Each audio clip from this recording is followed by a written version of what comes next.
Wrong.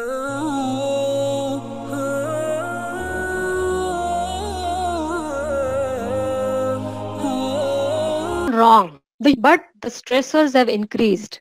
Earlier, the role of a woman in a society was limited to looking after the home. But here, in today's modern scenario, the women of today are more independent. They are ambitious and they are trying to adopt a man's role in the society. They are equal in the in going along the men. They can be pilots, they can be doctors, they can be surgeons, they can be teachers. Whatever role a man has already taken, the female also wants to be at the same level. So there's nothing wrong about it. But our human body is not tuned to these major changes that has happened in last 50 to 60 to 70 years. 70 years back, think of your grandmother as a pilot. No, it just doesn't fit us, right? It doesn't fit into our mind that the grandmother could be a pilot, a great grandmother could be a doctor, or she's in IT. No, that doesn't fit into our mind. But now today, oh, the ladies are almost at par with the men. So what is happening? We want to be at par with men, but our system is not yet tuned to it. So we are more stressed females. We are more stressed because we have to juggle between the household duties, juggle between the professional duties. There's a lot of emotional stress, which increases the brain catecholamines behavior, which affects the hypothalamus, which affects the pituitary system, which affects the menstrual cycle. So stress can have a multifolded effects on the body. Catecholamines are the hormones which regulate the pulsatile release of gonadotropin releasing hormone. That's also like a main seat of hormone or main organ which releases the all different releasing hormones to pituitary. It gives a signal to pituitary to start secreting hormones so that pituitary secretes hormone which controls adrenals, which controls the ovaries, and all the main centers or main functions of the body are regulated by hypothalamus. So when you are stressed, the pulsatile release of GnRH, the gonadotropin releasing hormone, is also affected. And through their effect on GnRH, the menstruation also can either cease or become disordered. And then patient can have a dysfunctional uterine bleeding. So dysfunctional uterine bleeding, by definition, when there is excessive bleeding without any palpable cause. And most likely it is psychosomatic. Most likely when a patient is going through the transition. So it is more seen at the time of puberty or it is more seen at the time of perimenopausal period. That's a time when the hormones are really churning. Hormones are really ups and downs. The body is trying to get used to this highs and lows of the hormones, and that's when the DUB sets in. So why do you think homeopathy is the perfect answer to this? And this is what I have read in the Jeffcott's textbook of gynecology. It's not my definition. Environment can cause or encourage physical and mental ill health. Now this environment could be just a change of job or losing a job. Nowadays, you are going to hear it in next couple of months. So many millions of people have lost their jobs. So this is going to affect their psyche if they are not going to take care of their stressful situation now. So it can affect you. Change of place, a major change of place, or people who are immigrating, they can have a lot of emotional turmoil. It can affect the physical health. Patient can have amenorrhea. Patient can have a mental ill health. They are constantly remaining in a stressful condition. The psych influences the development of organic disease in all parts of the body, and that's why the psychosomatic diseases are on rise. Whether it is diabetes or whether it is stress related asthma, or nowadays we see a lot of autoimmune diseases which was unheard of earlier. We in this part of the world, especially we are in California, we see a lot of cases of rheumatoid arthritis, we see a lot of cases of lupus. So these are all autoimmune diseases. So when your body is remaining in a constant stressful condition, then these are the conditions which come up because the body just cannot deal with the stress. So this is all the definition. So illness begets anxiety. So illness, when you're ill, you remain anxious. And in turn, anxiety brings about the illness. So it's a vicious cycle. And this is all written in our gynecological textbook. So emotions, and as just mentioned, emotions and environment are two important factors in the pelvic diseases. So let's understand, how should we go about in treating an obstetric and gynec case? Of course, the best solution and the best mode of treatment is to start with the constitutional medicine. And as you know, our constitutional medicines have not only having a physical state of mind, but even the emotional state that we consider in treating our patients. So to understand the psychology, so what is the basic psychology? The basic psychological feelings are mainly the sex, love, sexual feeling, joy, anger, sadness, and fear. And that's why you'll see most of our homeopathic remedies, so our constitutional, deep acting homeopathic remedies have emotional components, and one of the six things is a important causative factor. Elements from disappointment in love. We have ignatia, natrimur, phosphoric acid, hyoscyamus. Elements from sexual feeling, suppressed sexual desire. Elements from joy, excitement, opium. Elements from suppressed anger, staphysagria, nux vomica, sadness, and fear. And we have most of the homeopathic remedies will cover one of the six basic psychological feelings. So what happens if the psychological feelings are suppressed and not allowed to express in a healthier way? So suppression or blocking of one of the six basic feelings may lead to physiological changes, and that may cause the physical damage to the individual. What goes in my mind when the history unfolds? We have in obstetric and gynec, obstetric is more of an acute prescription. Obstetric is more when you're leading, you are dating during pregnancy to have a healthy baby and healthy mother.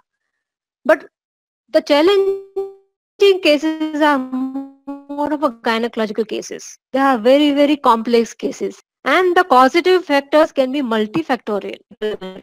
Pregnancy is a physiological amenorrhea. Lactational amenorrhea is a physiological amenorrhea. And psychological amenorrhea. So I'm talking about is a problem a patient and suffering from. So what could be the reason?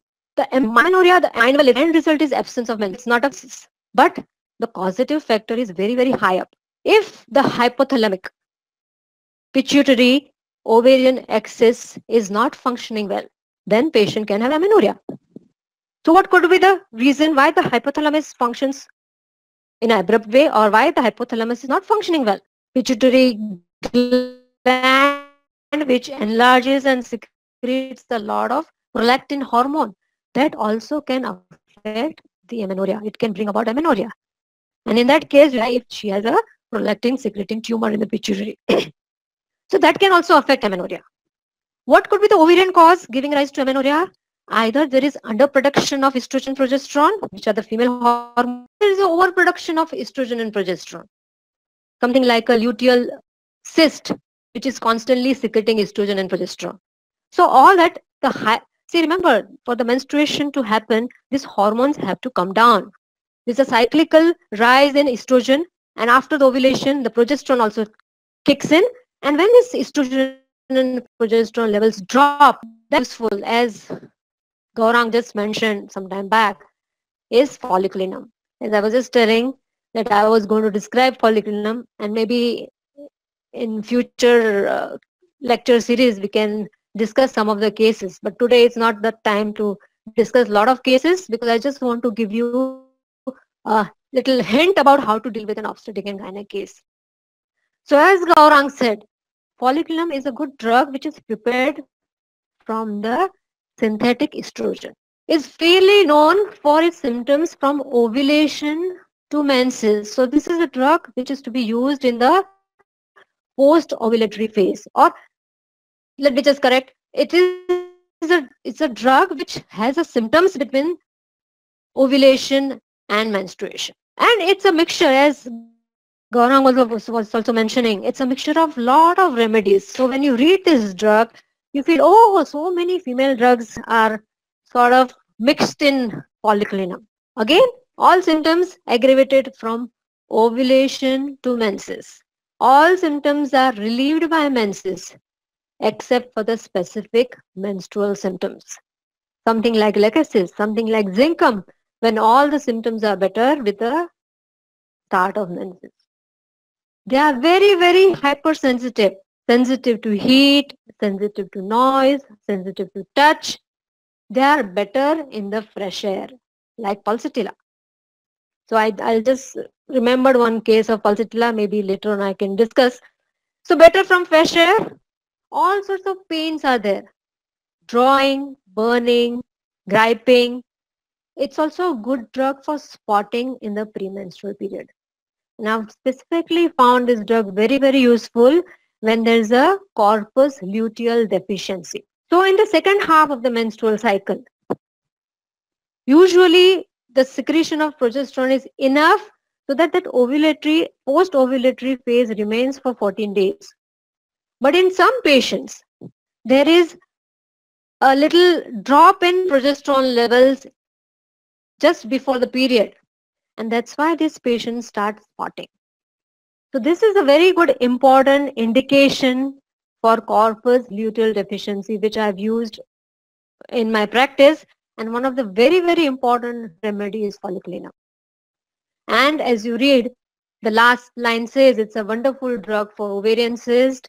And as even Gaurang said, it's a very good drug for polycystic ovarian disease. It has got lot of premenstrual symptoms, and you can name all the premenstrual symptoms that you know of, and it is all there in folliculinum. Whether it's the breast symptom, they are swollen, they are painful and aggravated by touch, similar to leccaninum, similar to calcarea carb. It also is a good drug for migraines. We get a lot of patients of hormonal migraines.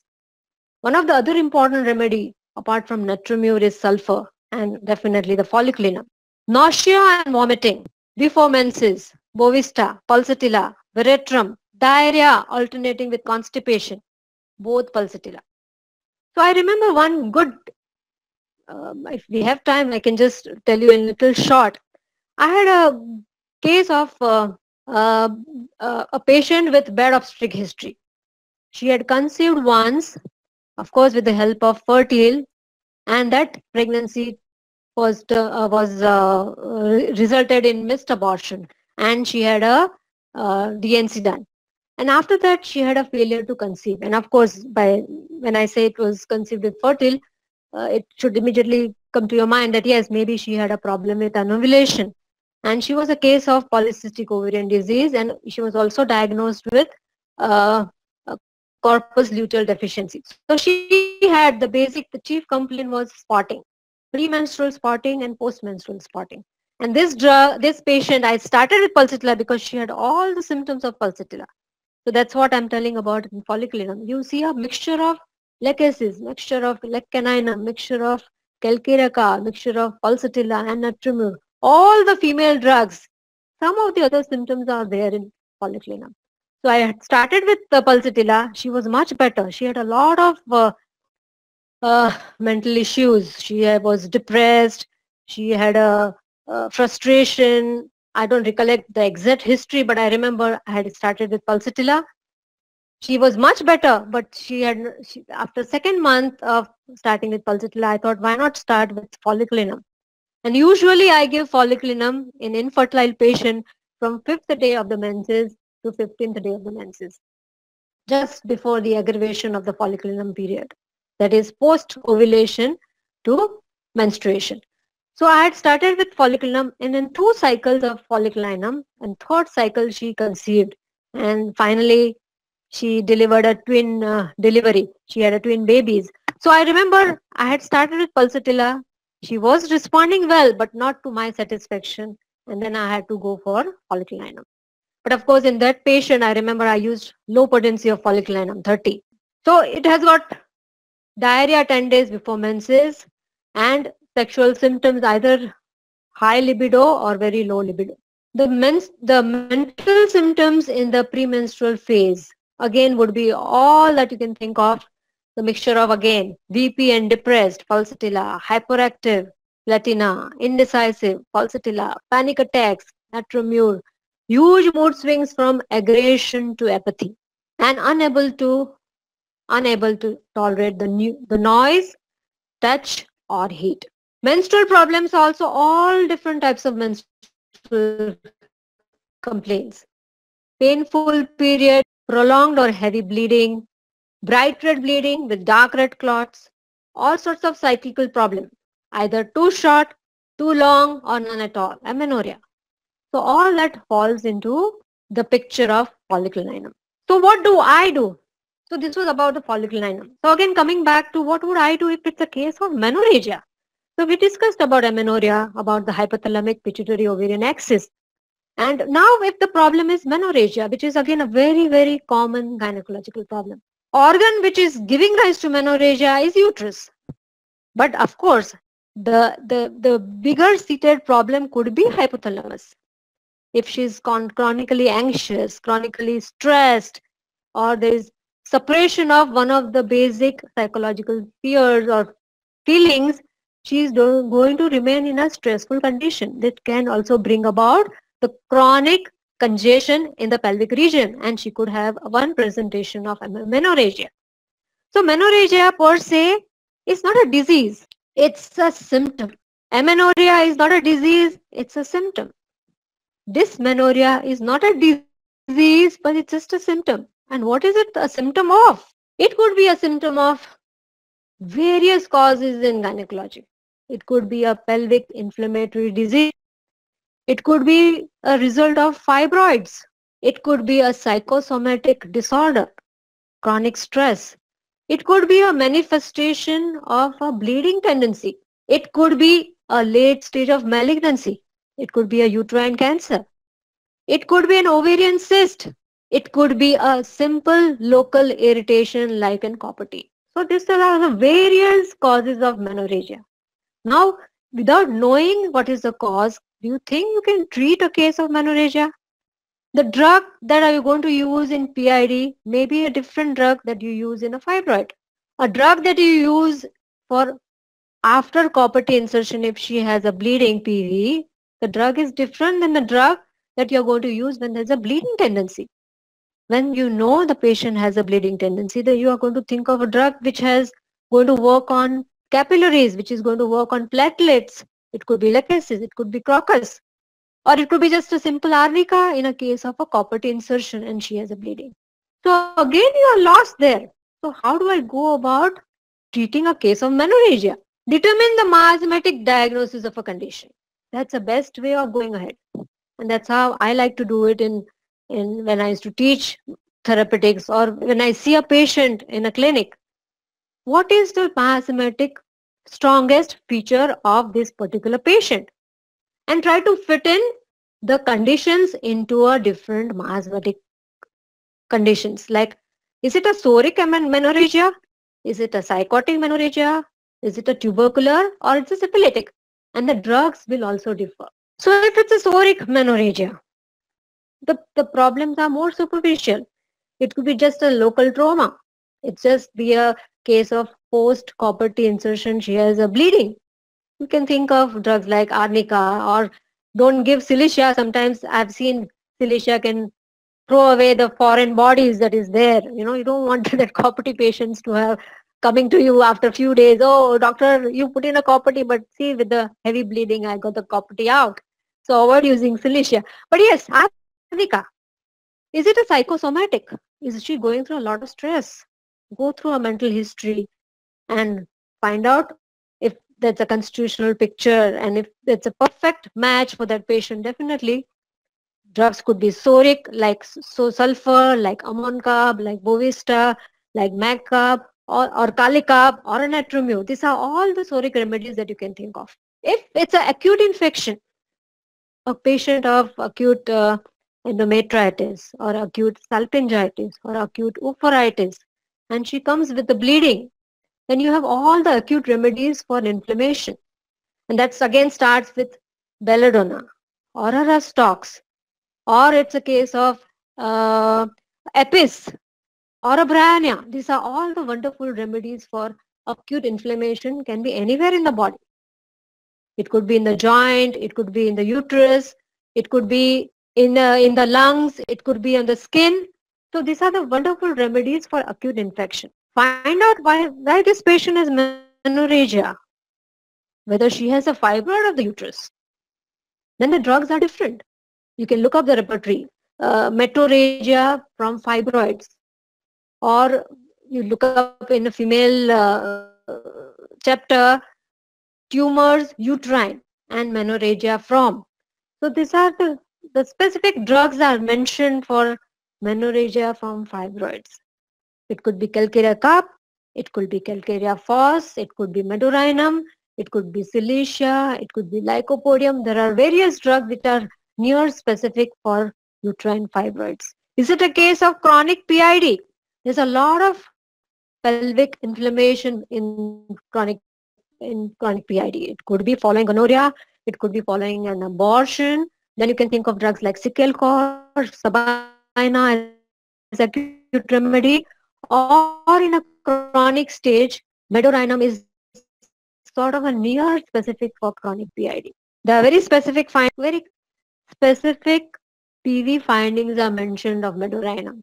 A sensitive spot near cervical loss, which is very, very peculiar. So when you start examining the patient, cervix is usually a painless organ. Only the cervix is dilated, that's the time when the patient experiences the pain. But when you are holding the cervix with a tenaculum or a valsalum and patient complains of a pain, that could remind you that this could be a Medorinum patient. So greenish discharge, pelvic pathology, and smell of horribly smelling greenish offensive discharge. That's a sign of Medorinum patient. Gonorrhea, again, and ovarian tumors. These are all psychotic expression of menorrhagia. So the drugs will change. Phosphorus, adenomyosis, again a very good remedy, again a very good condition where the drug that you can think of is more of a tubercular and miasm. Syphilitic miasm and the menorrhagia, again the last stages of malignancy. Or if there is an error in uterine development. Now this is a very good condition for which I have used homeopathy in many of the patients. So when there is a bicornuate uterus, or there's a septate uterus, or there's only one horn of the uterus which is developed, the other horn is not developed, that is a congenital problem. Or a patient with a habitual abortions. I have used Syphilinum as a very near specific remedy. And it really is a very good drug which can remove the miasmatic block. So this is how you can give a constitutional remedy in a menorrhagia patient. But if constitutional remedies are not possibly indicated, or a patient has come in acute menorrhagia, and you don't have time to sit with the patient and get a detailed history, or you are in a setup where there's a language barrier, you have very few selected signs or symptoms on which you want to prescribe, or there is absolutely paucity of symptoms. Patient is just refusing to give you details of her constitutional picture, but you still have to treat this patient. So when will you give organ remedies? And which are the organ remedies that menorrhagia? Mind well, to cure menorrhagia, you have to fall back to a constitutional remedy. You have to give an intercurrent remedy. You might follow it up with nosodes or sarcodes. But when a patient comes with acute menorrhagia, you want to treat first an acute condition. And the more the patient treated in acute condition, she will have more faith in you for coming for a chronic conditions. So you need to manage that acute menorrhagia. So what are the different remedies that you can think of? There are many, many remedies for menorrhagia, but some of the drugs that I've found very, very useful and very less frequently used by other homeopaths are some of the drugs that I'm discussing today. The first drug is Thelespi bursa pastoris. It's the shepherd's purse. And what is the important indication of this drug? That patient says that, doctor, my alternate periods are very heavy. It's very strange. You cannot explain why alternate periods are heavy. And either a leukorrhea or a menses leaves a fast stain, something like a MAC group. She also has a huge fibroid, and with that she has a lot of colicky, crampy pain. And with that there is expulsion of clots, definitely because of the heavy menses, heavy menstruation cycle. The blood which is excessive and which cannot flow easily is going to clot. And she also has a sensation of a sore pain in womb on rising. So these are the very characteristic female symptoms. But just to tell you a little bit about Thelespi bursa pastoris, it's also known as homeopathic catheter. And when will you use this? If the fibroid is very big and it is pressing onto the bladder, then she is going to have a retention of urine. And one of the other drugs for homeopathic catheter is Solidago. These are the two drugs which are called as homeopathic catheters. One more thing of Thelespi bursa pastoris is, this is something not related with menorrhagia, but she has a galactorrhea from the right breast. That means there's a clear watery secretion from the right breast.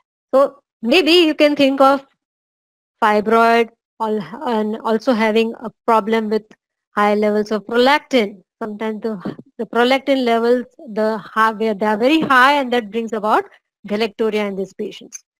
Anyway, so this is about Thelespi bursa pastoris. So bleeding is usually bright red with lot of clots, and definitely there's a fibroid uterus there. Another important drug that I have found very useful is Trillium pendulum. And mind well when I give this or a very acute or organ remedy. So 30 pills, 30 potency every 3 hourly, every 4 hourly. This is how I use in my practice. So Trillium pendulum, menstruation every 2 weeks. Very profuse, bright red and gushing flow of blood. Patient is scared by the gushing flow of blood. And with that, there's so much of menorrhagia that she feels giddy, she feels dizzy, she feels faint, and a very peculiar sensation, as if the bones of hip, back, thighs are falling to pieces, or they are forced apart. And this sensation is better when she ties a tight bandage. So when there is extreme dizziness or extreme flooding, which is bright red, causing it is the originated from fibroids, and that is the drug I think of is Trillium pendulum. Another remedy is Eustilago. It's also a fungus. But what is important here is a dark red bleeding, partly fluid and partly clotted.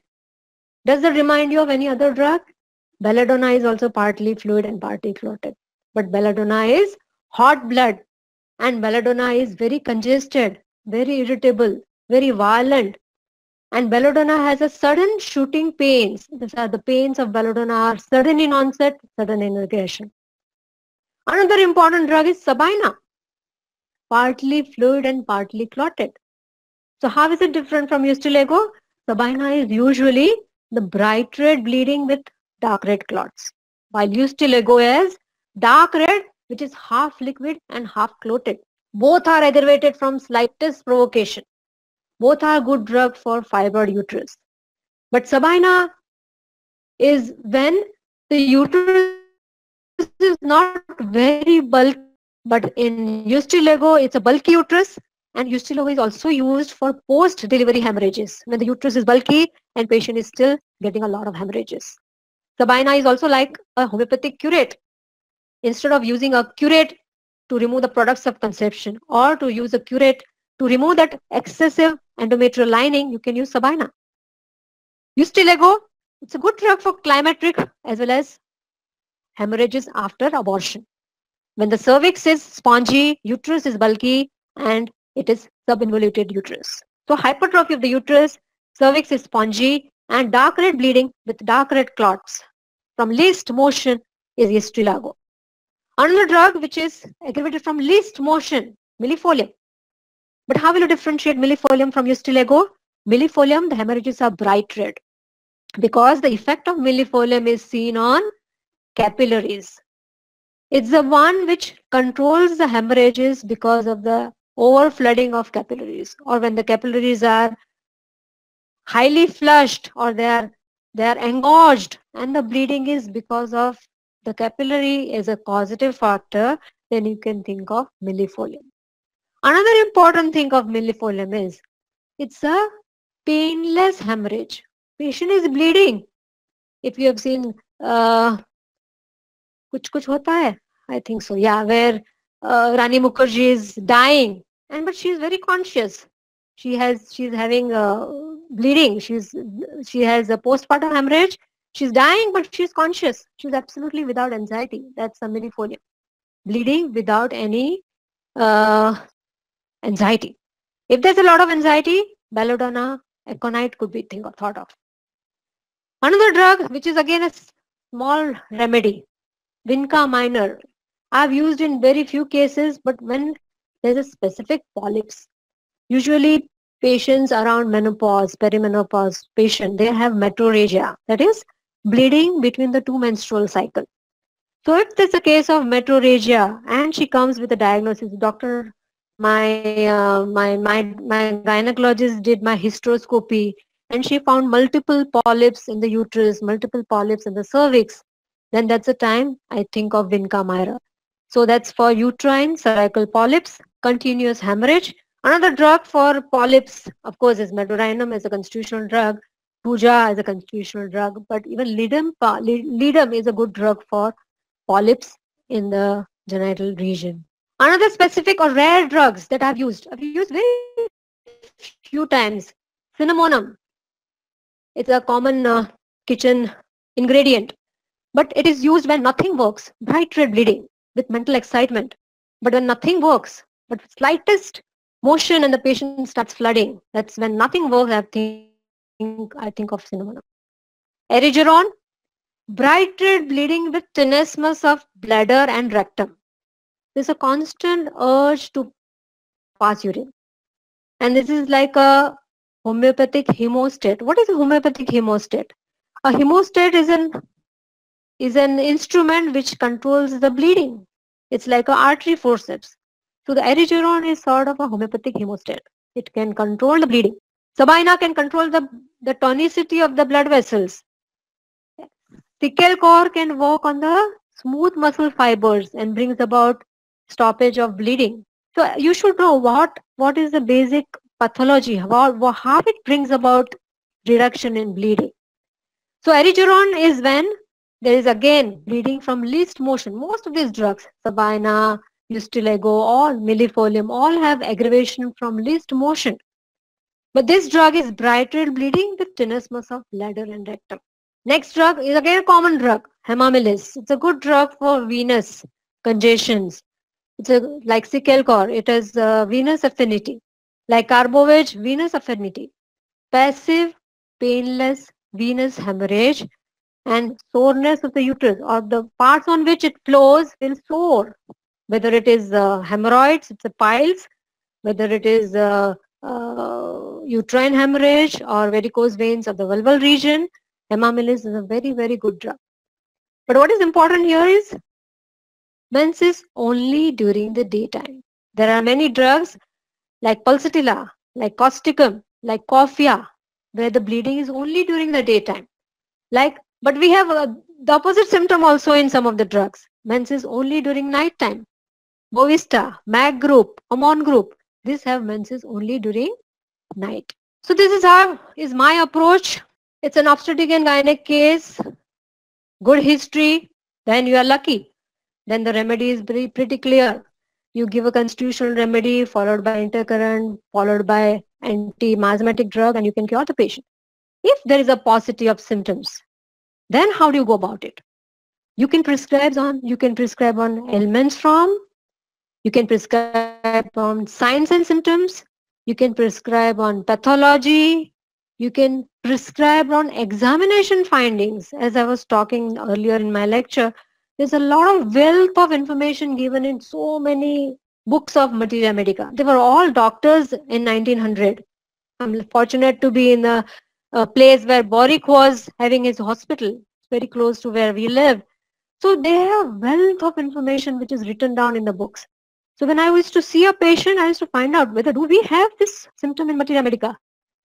And so many times I've found this symptom in Materia Medica. So examination, you can give you the remedy from examination point of view. You have a diagnosis, then sometimes the remedy becomes very clear. And you can also prescribe when the patient comes with an investigation. Just to give you an example of a pregnancy bleeding. I'm sorry, am I going little fast, or am I going beyond the time? Then I can stop. We can No, no, continue. ma'am, it's okay. You can continue. No, ma'am, you can continue. It's okay. Okay. Thank you. Thank you. We would like you to go to midnight. I'm sorry, midnight. We would like you to go to midnight, no problem. Everyone is like to.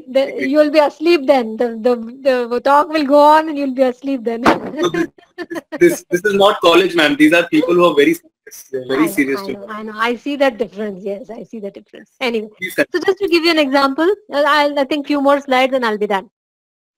So it's a case of pregnancy bleeding. So how I would have gone about it?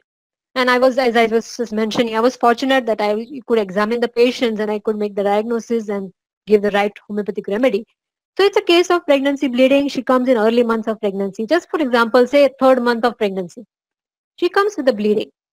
So what is important to know whether this pregnancy is salvageable or not? Is it a viable pregnancy or not viable pregnancy? So how would you make out?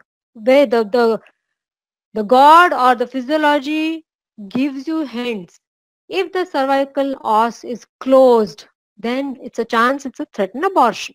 You can salvage this pregnancy. But if the cervical os has started to open up, that means whatever you do, this pregnancy is not salvageable. Just don't even try. That's the case when you require to go in for surgery. But if the os is closed, you have some chance to salvage this pregnancy. Now find out whether there was any causative factor for this bleeding, whether she underwent any acute stress, whether there was a fright or an emotion, whether she was frightened, and you can think of opium, you can think of aconite, you can think of simicifuga, you can think of chamomilla.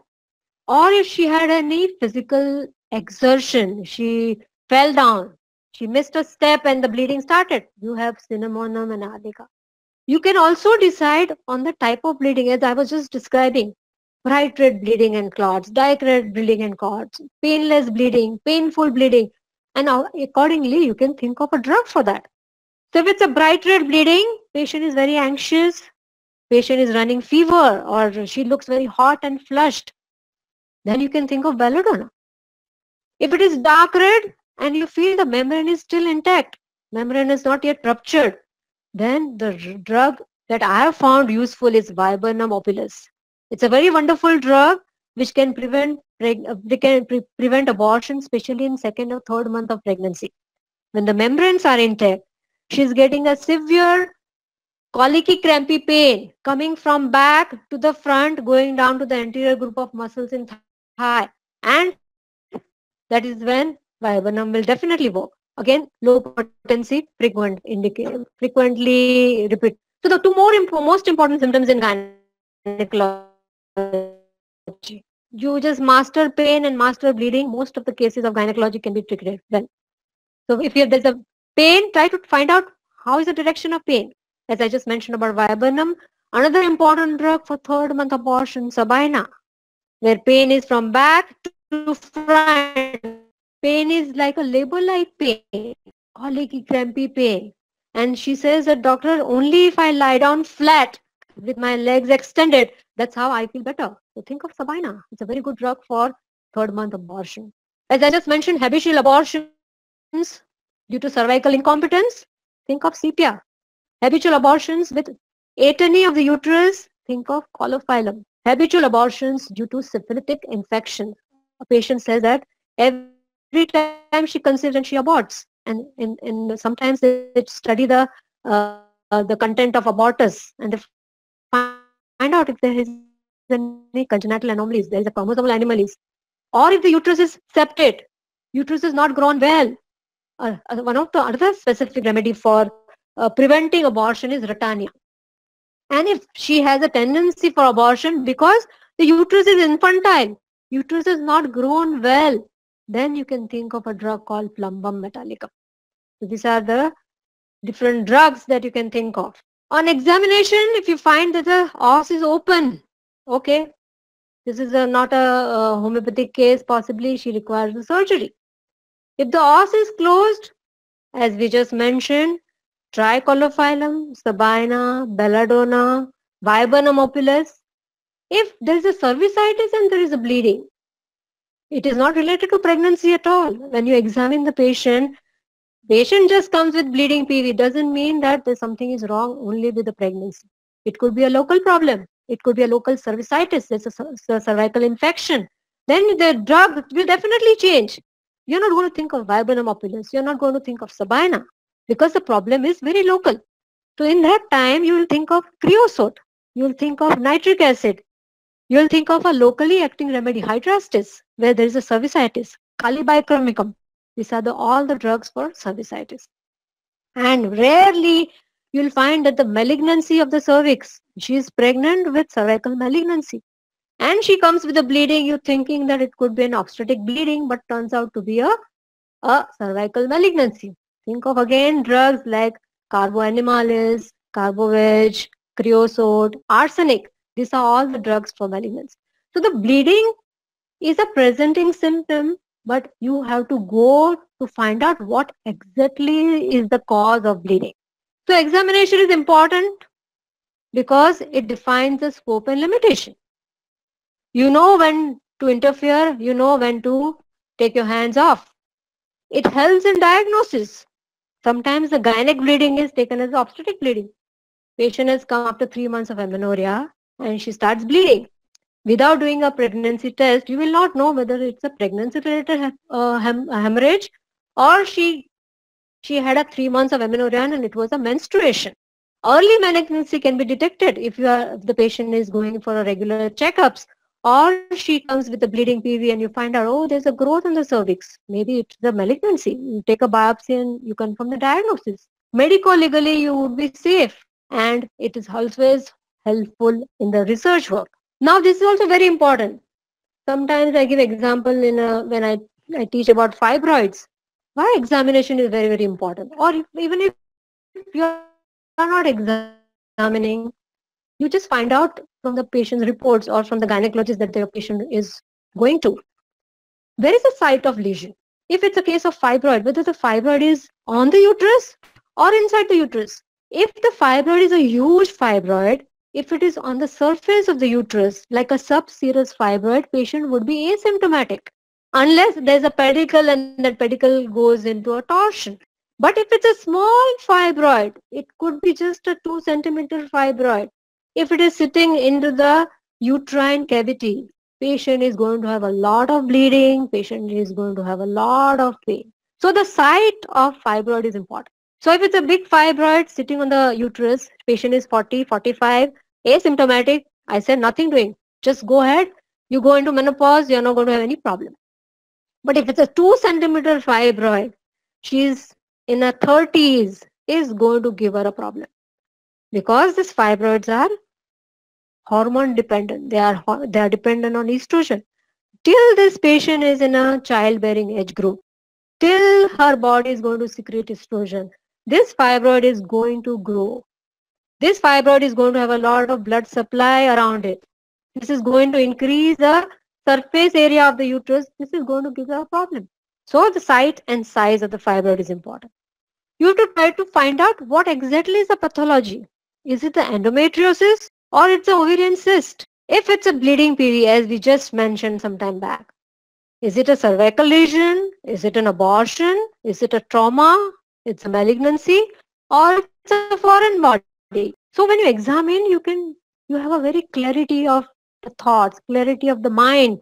What are you treating and how is it going to help the patient?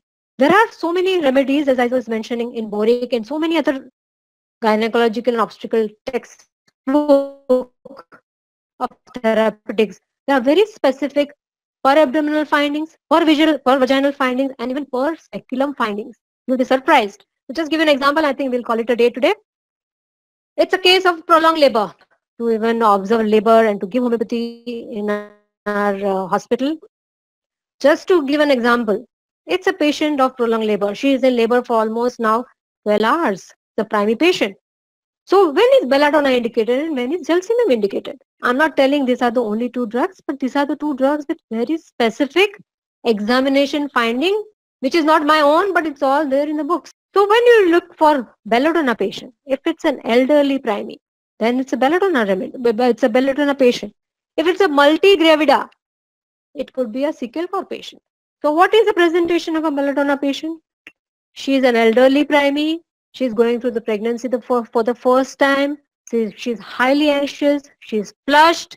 The pains are infrequent, or they are sudden in onset and sudden in regression. They come suddenly, they go away suddenly, but they do not bring about any progress of labor. On examination, the uterine contractions are infrequent, or in between the two uterine contractions is absolutely fine. And when you do a pervaginal examination, the cervix appears very hot and tender. Cervix is tightly closed and there is a spasmodic contractions of the cervical muscles. I have seen this when you do examination of a patient who is in labor. She goes to 3 or 4 centimeters and the cervical, there's a sort of a cervical ring which develops. It's like the cervix is tightly holding your finger, and that's the indication of a belladonna patient. While just look at a gelsemium patient, absolutely relaxed, dull, drowsy, in between the labor pains. If you have witnessed an obstetric patient and you have witnessed the labor, I've seen so many patients, they just go off to sleep as if nothing is going wrong. These are the gelsemium patients. So in between the patient, you can see them dozing off. There's a sensation as if instead of a fetus descending down with the labor pains, as if it is ascending up. Uterus appears absolutely relaxed because there are hardly any contractions.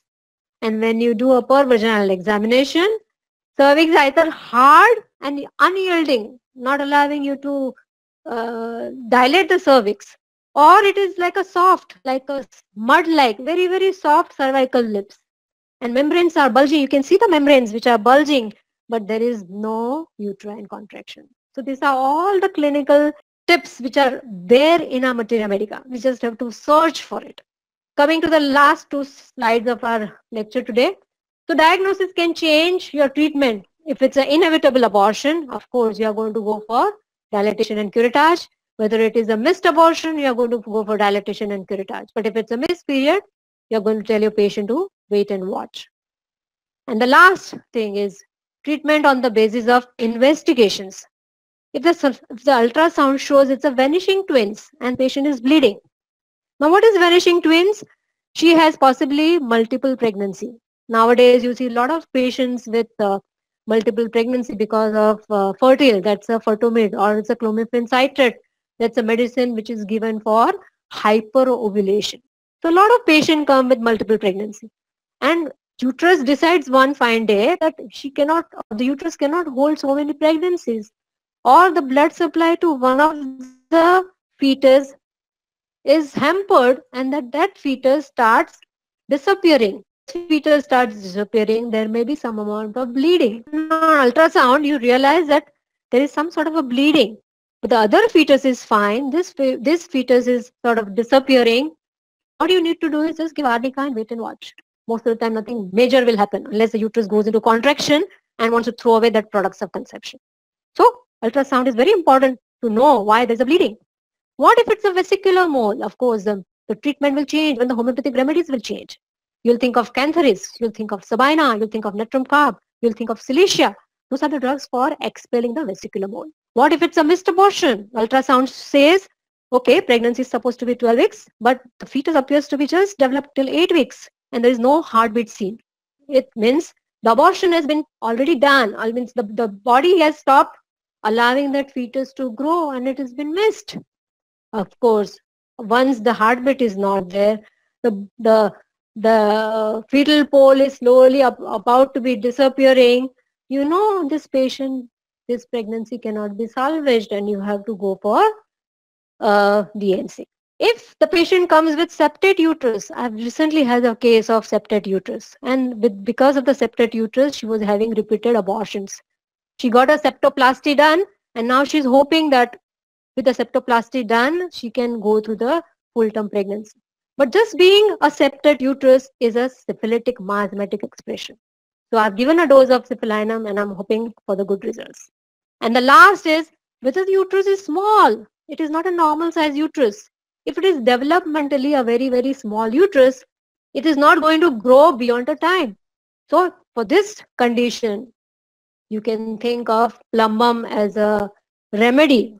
I'm not sure that after giving plumbum, the uterus is going to become a normal, but it's just like a miasmatic or a blockage for this patient to go to the full term. Or maybe the uterus can grow till 5 months, 6 months, 7 months, and she may have a premature delivery. And for all those things, you know, I think when you learn therapeutics, you must have learned 5 to 7 months is sepia, and then 8th month is pulsatilla, and the last month, that means a premature delivery, you can think of opium as a remedy. So this is in nutshell. I just wanted to share my experiences with you. These are all the ways in which I think when a patient of obstetric and gynec comes to me.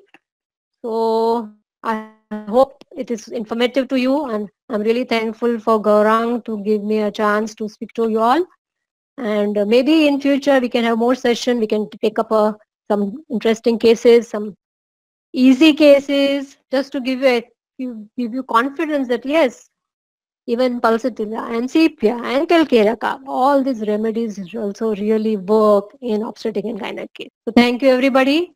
Thank you Pratik for being there as a support. Thank you Gaurang. And thank you everybody for patiently listening. If you have any questions, you are free to answer. Free to ask, and we have some time, we can talk. So, ma'am, this was an amazing session. The feedback has been so good. Dr. Pratik, you have to send some pictures of the feedback to Dr. Daksha in some way. Maybe you can email her a lot of comments that have come in. I think a lot of people are just amazed by this clinical form of homeopathy that you and Sir kind of do, and yeah, it's unbelievably amazing. It was a little bit for us like a nostalgia more than anything. For us 10 years back, nostalgia, because and honestly a lot of what we do and a lot of what I teach as well is a lot of ideas of you as well, so I'm always very grateful. So just before we end, ma'am, there are 2 or 3 questions. Number 1, which is the best 2 or 3 books that you would suggest our students, especially a lot of female doctors here are inspired and they're saying we want more lectures of Daksha ma'am, we want more lectures of Daksha. Which would be the top 2-3 books other than the typical Allen's, Boric and Kent that we normally use? What would you suggest? So Minton is one, as you also said, but not a lot of information is not given in Minton. But my basic information, I get it from Farrington, Boric, and Nash, Therapeutics of Homeopathic Materia Medica, and Gynecology. And these are the 3 things that I think of right now offhand. All right. And ma'am, in your life, in the way you started your practice, and I know you have treated many pathological cases in our college hospital. I've heard about stories about these. But if you have to point out 1 or 2 particular instances or cases, after that your confidence level in homeopathy in these type of cases increase, what would that be? Maybe you can tell us an anecdote and it can make a big impression for my participants here. PCOD and infertility. These are the 2 things that I really feel they are very challenging, but they are very fulfilling if you give the results. And maybe our participants are requesting, maybe we could have a session on PCOD and infertility sometime next week, if you agree. Yeah, okay. Is the next week is the earliest, or we can postpone it for 1 more week, or we are finishing early? No problem. Maybe after a week, maybe after 10 days, no problem. It all depends on Dr. Pratik also, because he's our producer. Sure. So we would really like you to we could have a small session on infertility and PCOD with 2-3 good doctors, and we can plan a good workshop for all participants across the world. It will be one of its kind. Okay. With sounds good. Approach. And we'll all learn from each other. It will be very interesting. Sure. So just signing off from here, ma'am, what would be your message to a lot of young female students who are in their third year, fourth year internship, doing post-graduation or early practitioner, what would your genuine message be to them? How do we motivate them? And how do they reach your level in their own way, in their own place? I would say just observe the patient. Just be very confident of your materia medica. And sometimes the patient tells you the remedy that they need it, you know. So you have to be observant, you have to be super confident, and sometimes the remedy really comes to you, you know. So if you are observant, yes. So I think it's best to have a confidence that homeopathy works. And I would say from my 30 years of experience that it really works. It really works.